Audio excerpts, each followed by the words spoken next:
Randy Dobnak wears many hats, our favorite of which has the Twin Cities on it. And he and his wife, Ariel, kind enough to take some time with us on MLB Central this morning with Robert Flores, Mark DeRosa. I'm Lauren Shahadi. Good morning to both of you. Thanks for being with us. Morning. Good morning. Thanks for having us.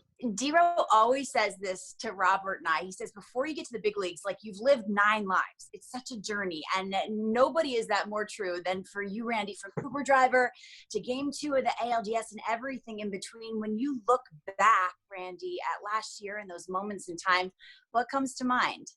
Yeah, last year was just insane. I can't really find words to describe what it was like, but the whole entire year was just crazy to think about. We'll sit down and think about it every once in a while and be like, do you realize exactly what happened last year? And we're like, honestly, I have no idea how it happened or what happened, but I'm glad it happened. And in the middle of it, Ariel, you're trying to plan a wedding. Congratulations, by the way. Most people, for a wedding gift, ask for a toaster or a plate or cookware. You guys are asking that people keep in mind your friends from St. Jude's Hospital. Yes, thank you.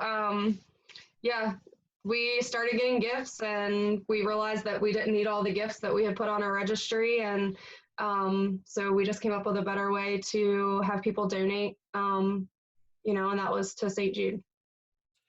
Randy, you and Ariel also had a video conference call with one of the patients there from St. Jude's Hospital recently. Tell us about that. Yeah, so we had a video conference call with Brody and his mom, Lisa, from St. Jude's. He's a patient there. And they reached out to us about just kind of like connecting with him. And we ended up just talking about, like, we heard about his story, which is pretty emotional for both of us. And then me and him basically just talked baseball. I kind of related to him somehow because he started when he was like 5, I was 4. He'd been playing since, he was going to Cooperstown to play there, and I played there when I was 12 as well. And just kind of connecting with him through baseball and kind of relating that to life and how, like, there's going to be struggles, but you're going to get through it if you can just believe in yourself. Hey, Randy and Ariel, can you show, the bottoms of your shirts are cut off. I want to make sure everybody sees it. What does that represent? Is that from St. Jude? Yeah, so when we were able to have take a tour of St. Jude in January, we had cameras following us around and they were taking pictures, and we actually got to go do a little food, and they gave us these shirts. And so Randy did a little clip kind of advertising the shirt and how, buying the shirt raised money for St. Jude. So you can actually take a picture of the shirt on your phone, and it basically has an outline with a code that all someone has to do if they see us with our shirt on is take a picture of it, and it'll bring up the direct link on St. Jude's website, and then they can purchase the shirt or donate that way. Wow. Kind of jumping off that, I know once you go into St. Jude, the pressure and what those families have to deal with on a daily basis. But getting back to kind of the baseball a little bit, Randy, signing out of independent ball, I mean, myself coming up through the minor leagues, played with a lot of guys who come out of independent ball. They get to maybe make one mistake in the minor leagues, and it's potentially getting released or replaced on a roster. How were you able to approach kind of that pressure, or did you not think of it that way? Yeah, so getting signed in indie ball, like you said, you kind of like a chip on your shoulder. Like, if you make any mistakes, you're like, all right, we'll just get another guy in there. But for me, I just kind of treat it like, I'm going to control what I can control. And whatever happens outside of that, I don't have control over that. So whatever happens, happens. And that's just kind of how the way I've lived my life. I kind of just believe in myself. I trust in myself, and I try to control what I can control, and good things can happen from that. Randy, among the things that you had to deal with, as you mentioned, the playoffs last year, getting to pitch game 2 in the Bronx against the Yankees. Looking back, what are your memories and thoughts from that experience? Yeah, that's insane to think about, because you think about postseason baseball, and the pinnacle of that is, pitching in the Bronx and during the postseason. So for me, just to get that opportunity, 2 years outside of indie ball, it's a dream come true. It's just insane to think about. But that's like the top of the line for postseason baseball. So I'm really glad I got that opportunity, and I hope I get another chance at it. We talked to so many players and they say Yankee Stadium's just different. Is that the case? Yeah, I mean they call it the jungle for a reason, but I loved it. I mean, it's awesome. The fans are always, they're into it. Sometimes they're not really for you, but I mean, as a player, as a player, you kind of feed off that. So they're just yelling at you, saying all kinds of crazy things. I don't let that stuff kind of bother me. I kind of like that, because like they're rooting against me. So if I'm gonna go out there and do what I can do, and good things are gonna happen from it, it's kind of like a sucks to be you kind of thing, because it's like you're yelling at me, saying all these things, and I got there and do well. So it's kind of like a shot in the face, but it was pretty awesome. Hey, Randy, I wanted to ask you, I never played for a manager who was like right around my age that I could kind of relate to. Take me inside the clubhouse. Like, how does Rocco Baldelli, obviously manager of the year last year, how has he kind of made it so special for you guys? Yeah, he kind of relates to all the players, because he's younger. So he kind of he knows, what we're kind of going through. And just the way he talks to everybody, it's almost like you've known the guy your whole life. Like when I first got called up, I hadn't really known much about him because, it was my second full season, so I didn't really know what I was doing. I just knew that I was trying to focus on playing well where I was, which is in Fort Myers to start with. And I started jumping up and up and up.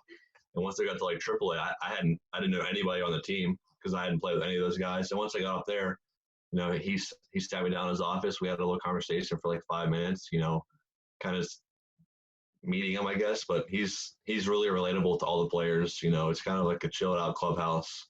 And he understands the grind of a whole entire season. So if there's going to be some days off, he'll let guys, come in late, not come in late, but we'll have a late clubhouse, get in later so we can sleep in and rest and recovery and stuff like that. But overall, he relates to the players really well, and I think that's something that's really special for the team. Randy, you guys had a big off-season signing, the free agent signing of Josh Donaldson. I know you guys weren't together for very long before things got put on hold, but what was your sense of the energy of the clubhouse, specifically the one that was brought by Josh Donaldson? Yeah, he's an awesome guy. I had never met him before, but once he got in the clubhouse, he kind of said hi to everybody, kind of had a little mini conversation with everybody to get to know him and stuff like that. But bringing in a veteran guy like that to a clubhouse, coming off of last season, just the vibe in the clubhouse was just great. I mean, we were really looking forward to this season before everything got kind of crazy. But we signed a bunch of other veteran guys too, so having all those older guys come to the clubhouse, it's nice for me as a younger person to kind of talk to them about what they've been through over the past 10 plus years that they've been around that long, just to kind of relate to them and see how things are done and stuff like that. Yeah. Now it's time for the important stuff, the Uber questions. Did you have mints in your car, by the way, when you drove Uber? That's very important. I did not have mints, but I had gum. Okay. All right, it's good. Thanks. And a 4.99 rating, we should say. Randy, everyone knows a solid Uber ride gets a what? A 5. And a terrible one? A 1. Yeah, okay. 1. Yep. On a scale of 1 to 10, we have a little game for you and Ariel. Ariel, you're first. How good a driver is Randy? 9. 1 to 5. No. 1 to 5. 4. 4. She left some on the table there, Randy. Can he not parallel park? What's lacking? No, he's a great driver. I just feel like I see things out ahead much quicker than he does, so I'm always yes! car braking.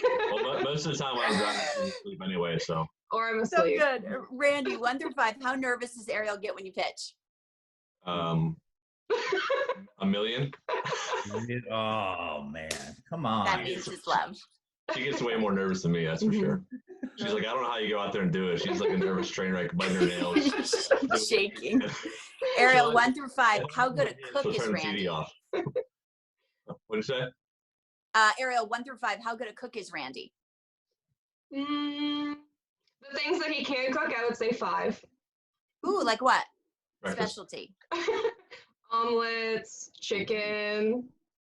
He can grill. What'd you have for breakfast? Nothing yet, but I'm sure he had an omelet while I was getting ready. Yeah. 3-egg omelet, put a little milk in it to make it fluffy, or you go, no way. Yeah, she told me about the milk part. I didn't know that. Last one. Ariel, this is for you. 1 through 5. How handy is Randy? Yes. I can't. You guys, I can't. I can't. It writes itself, really. 4. He's learning. Now that we have a lot of downtime, we're helping my parents with a lot of things and fixer-upper, so he's learning to If I don't know how to do it, I'll try and figure it out before I YouTube it. More than I can say about my co-hosts, by the way. They're like 2 max. I just try it once, and if I can't get it to work, I'm like, well, I'm done. Guys, thanks so much for joining us. We appreciate it. Tell us again how people can contribute to St. Jude's. Thanks for having us. Simply go to the website. If you go to stjude.com, you can pull up the website and there'll be a donation box right there.